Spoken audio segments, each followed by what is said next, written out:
Welcome to Cooking with Vincent.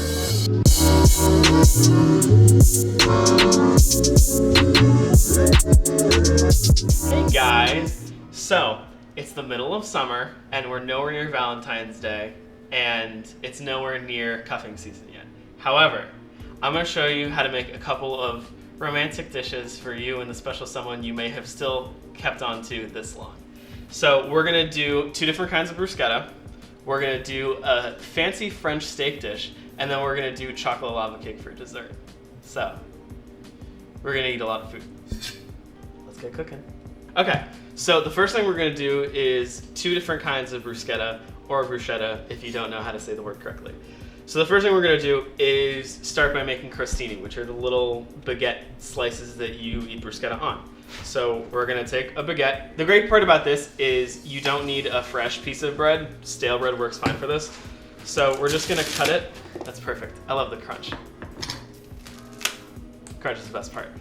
So I'm just going to cut it into, I'd say maybe 1/8 of an inch pieces. I don't really know what an 1/8 of an inch looks like, so I'm just cutting them into pieces.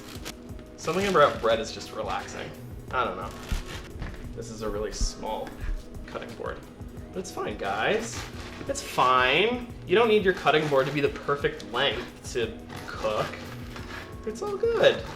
The best part is you can screw it up a little bit, and whoever you're cooking for will still appreciate the fact that you're cooking for them. Because cooking's hard, which is why I'm doing a show that's showing you how to cook. So you can do it. It's not that hard. You're gonna see. This isn't complicated. So I'm gonna throw out the end pieces unless one of you wants to eat one of the end pieces. Yeah? There you go. I'm gonna have the other end piece. It's a little stale. It's perfect. You need 1 baguette, and then you need a baking sheet. So the baking sheet, take some olive oil, and I'm just gonna pour some on it so that nothing sticks. Because you always need something on the bottom of any metal thing so that the food doesn't stick to it. I'm gonna take a paper towel and I'm gonna rub down the edges so that the oil is evenly distributed on the baking sheet. I'm gonna get rid of this because that's gross. And then I'm gonna take all my bread and just start smacking it on there. And we're gonna olive oil both sides. So the first side, it'll be olive oil because, or oil, olive oiled? I don't like the way that sounds. Oil, because we already put oil on the baking sheet. So just kind of move these around a little bit and make sure they get a little oil in them. And here's what we're gonna do. We're gonna take olive oil and pour a little one. Actually, I'm just gonna go nuts because this is Italian cooking. I'm going to take salt.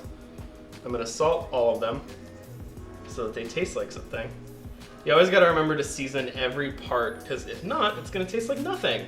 And you don't want food that tastes like nothing. No one wants that. Whoever you're cooking for isn't gonna love you if you don't season your food. So once you have all of your crostini seasoned, you're going to take them over to a oven, preheated to 350 degrees. You're gonna stick them in there. Yeah, there you go. And we're just gonna cook those for 15 minutes until they're nice and crispy. That's the first step to making bruschetta. All right, so while the crostini are in the oven, I hate saying the crostini, that makes me sound so pretentious. We're gonna make the first bruschetta topping, which is a classic tomato and basil bruschetta topping. Now, the first thing you're gonna wanna do, I did it off camera, but the first thing you're gonna wanna do is wash all of your raw vegetables or fruits. So you're gonna wash your tomatoes, and you're gonna wash your basil, because basil is just a leaf, and you don't wanna give the special someone you're cooking for E. coli. So, first thing we're gonna do is we're gonna take all the tomatoes off the vine, which is so unfortunate because vine tomatoes are so cute. And what you're gonna wanna do is you're gonna wanna cut tomatoes with a serrated blade because it's really good for holding onto the skin, because tomatoes slide around, they have a lot of juice in them. So we're going to, basically we're just cubing them or dicing them. So it's kind of gonna be like you're making salsa. Because tomato basil bruschetta is basically Italian salsa. I don't really know what else one could equate it to. Bruschetta is great. It's like an hors d'oeuvre. You can put it on a little platter and you can walk around with it and say, hey, do you want to try this bruschetta? I made it. And everyone's gonna be like, wow, that's so cute. You made bruschetta. And everyone's gonna think you're adorable. Like me. I'm so cute. Now, some bruschetta purists are gonna say that you should boil the tomatoes and take the skin off and all that. And to that I say, that's not really necessary. I like it with the skin on. I like the taste of tomato skin. It's a little sour, but it's good. But if you don't like it, here's the best part. You're the one cooking. You're in the kitchen, chefing up, doing whatever you're doing. So if you don't like the tomato skins, take the tomato skins off. Take a knife and put a line down them with the knife. Boil them in water for a couple minutes, and then just peel them where you cut them, and the skin will come right off, and then you're golden, baby. Now, we're gonna do garlic.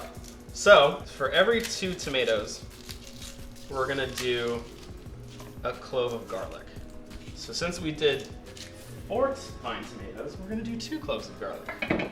Cooking is, there's some math in there, guys. So, now, there's a lot of people out there who have a lot of different ways of peeling garlic. Because peeling garlic, yes, you like the cat, don't you? Everybody loves the cat. So peeling garlic is a debated technique, basically, in cooking. There's a lot of people that have a lot of different opinions on how you should peel garlic. Here's how I peel garlic. It's really easy and it's kind of fun. So you take it, smack it down on your cutting board, take your knife, flat. Oh look, you can take the skin off. Boom, there you go. Your garlic's peeled. Hallelujah. So now we're gonna mince this really fine, because no one likes raw garlic. We're gonna mince this. So mincing is like when you cut garlic really, really thin and into tiny little pieces so that you can't really taste it by itself. Because if you haven't noticed, raw garlic is a little offensive. All right, so now that our garlic's minced, we're gonna take all of that, we're gonna put it in our bruschetta bowl. I like that word now. Ooh, the crostini are done. Okay. Let's see, are they? Yeah. Shut up. All right, so our crostini are nice and toasty. We love that. So I'm gonna take a couple of basil leaves, since this is tomato basil bruschetta. And here's what I'm gonna do. Here's a fun technique to cut basil into adorable little ribbons. It's called chiffonade, which I think is French for ribbon. So basically, you're gonna take your basil, and you're gonna stack it like this, and you're going to roll it lengthwise. It's what many people describe as a little cigar roll. You take your big boy knife, and you're just gonna chop it up until it makes little ribbons. How cute is that? And we're gonna put them in the bowl with our bruschetta. So far in the bowl we have tomatoes, we have garlic, and we have basil. Next what we're gonna do is we're gonna add some extra virgin olive oil. It's gotta be extra virgin olive oil. Don't use garbage normal olive oil, it won't taste nearly as good. So we're gonna pour some in there. Here's one thing that what I was talking about when I said you don't need measurements. You don't need measurements. Just mix the bruschetta up. Then we're gonna take some balsamic vinegar. Now balsamic vinegar you're gonna wanna be a little bit more conservative with, because balsamic vinegar is kind of strong, you know? It's an offensive flavor. It's not for the light, it's not for the faint of heart, you know? And then, like I said, we're going to season this with some salt and some pepper. I like a lot of pepper in my bruschetta. But that's, again, just whatever you want to do. What do you want to do, Myles? Do you like a lot of pepper? Are you a pepper guy? I mean, pepper is good, but not like too much. Then you'd put a reasonable amount of pepper. So, now here's the last thing you want to do. Here's a rule of cooking. Taste. Taste whatever you're making, because how are you gonna know if it tastes good if you didn't taste it and then you give it to someone and then it tastes like crap? So, this is our tomato bruschetta. I made it how I like it. I like bigger tomato chunks. I like a little bit more balsamic vinegar. I like a little bit more pepper. You can do whatever you want. Whatever you want. So by now, your crostini should be nice and not scalding hot. We're not just doing one. We're doing 2. So take some of your bruschetta and smack it on each piece of bread. Do you guys want to try one? Are you a raw tomato guy? I don't usually eat raw tomato, but I'll do it for this. Good? Yeah. There you go. Good? For sure.